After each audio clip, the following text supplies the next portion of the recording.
When it comes to Dynasty, we're always told, right, chase upside, chase youth. That's what people want in Dynasty, and I get it. Like, it's significantly more fun when you have a team of young and ascending superstars. But a lot of the time, guys do not meet the hype. They do not live up to expectations. So today, let's talk about 3 players I am looking to move off of that are currently under 25 years old. To kick it off, let's look at Dameon Pierce. Right now, he is being drafted as the RB 20-ish in startups, depending where you look. And I don't really have an issue with the price, but I still want Dameon Pierce off my roster. The issue is I don't know if he gains value after this season, right? You look at what he did last year, 12.8 points per game, which is ultimately fine, but it's nothing special, right? RB21. But that came with the 6th highest opportunity share among all running backs. So he touched the ball a ton in relation to his other backfield mates. Okay, that's good.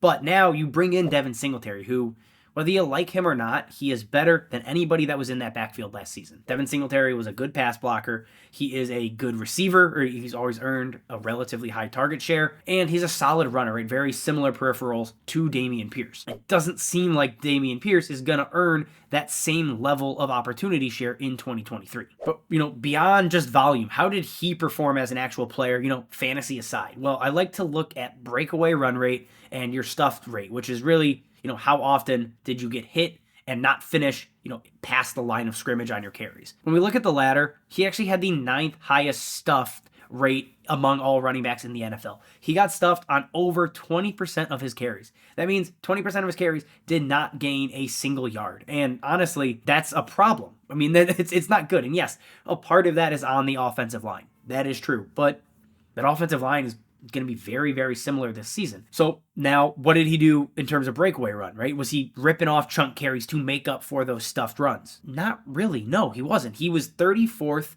out of 53 running backs that played, 8 games, saw at least 20 snaps per game. So guys that actually touched the ball, guys that played a lot. He was right in the middle of the pack. So if this drops to a 60-40 split, he has a low breakaway rate. He has a high stuff rate.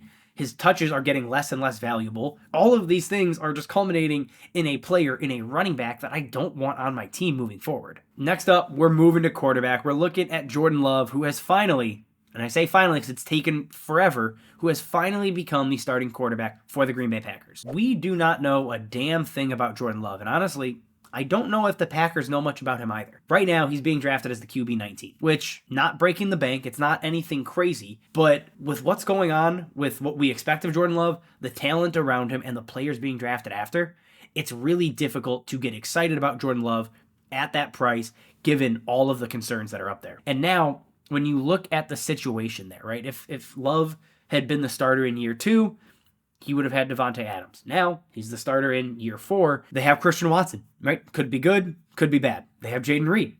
Could be good, could be bad. They have Romeo Doubs. Probably bad. You have Aaron Jones, who, at this point, again, would have been 26 2 years ago, is now 28. He is getting up there in age. He is starting to slow down, presumably. And then also, you have A.J. Dillon, who has just really never lived up to the hype. He's been a perennial disappointment in terms of the expectations that were set on him. That group has pieces, but ultimately it's an average group that, again, could be great, could be painfully average or bad, and you have a quarterback under center that we know nothing about. And when you bring in like the historical success of quarterbacks drafted in his range, it doesn't get any better, right? Since 2010, there have been 6 quarterbacks drafted between pick 17 and pick 32.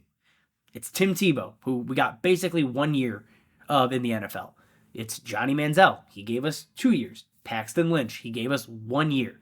Brandon Weeden. He gave us 2 years. And then you have Teddy Bridgewater, who probably could have been solid, but injuries derailed it, and now he's just a journeyman quarterback. That's all fine. The superstar of the group is Lamar Jackson. Ultimately, I think we get 1 to 2 years, and he goes the way of Teddy Bridgewater as a potential bridge quarterback, but is never a true star for fantasy. Switching gears to our last player here, we are looking at Treylon Burks, wide receiver out of Tennessee. Currently coming off the board in July ADP as the wide receiver 19, and I just don't fully understand this. As a rookie, he puts up a respectable, very respectable 17% target share. He was banged up, and that obviously plays some factor in this, but it's also worth noting, he basically had no competition.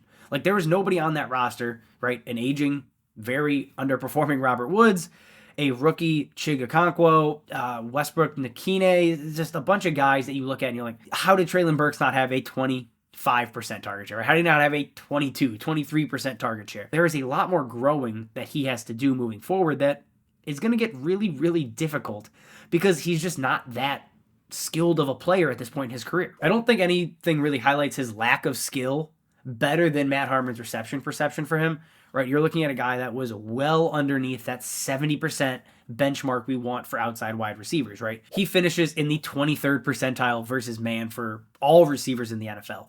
He finishes 24th percentile of wide receivers versus zone, and he finishes 24th versus press. Ultimately, he's just not getting open, and he's not even close to getting open at league average rates. So there is a ton of work he has to do just as a receiver from a route running standpoint that if he doesn't improve in year 2, it's going to get really difficult to get excited about it. Now, all of that is just, skill-based. None of that has to do with the situation, but we have to mention the massive change in situation that just took place. Like 2 weeks ago, the Titans bring in DeAndre Hopkins on a 2-year deal, and that threatens or removes Treylon Burks as the wide receiver 1 in a run-first offense that has never supported 2 top 24, top 30 wide receivers, right, over the last 4 seasons. And you may say Hopkins is washed up, right? He's getting to the point where he's no longer a star wide receiver. At 31, it doesn't seem like that's still true. He put up a 29.4% target share last season with the Cardinals. He had a 43.5% air yard share. He's going to be the focal point of this Tennessee offense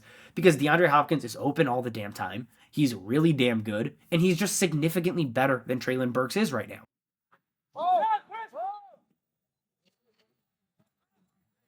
What does that mean moving forward? Like, we're trying to gauge value. Do I think Treylon Burks gains value after this season?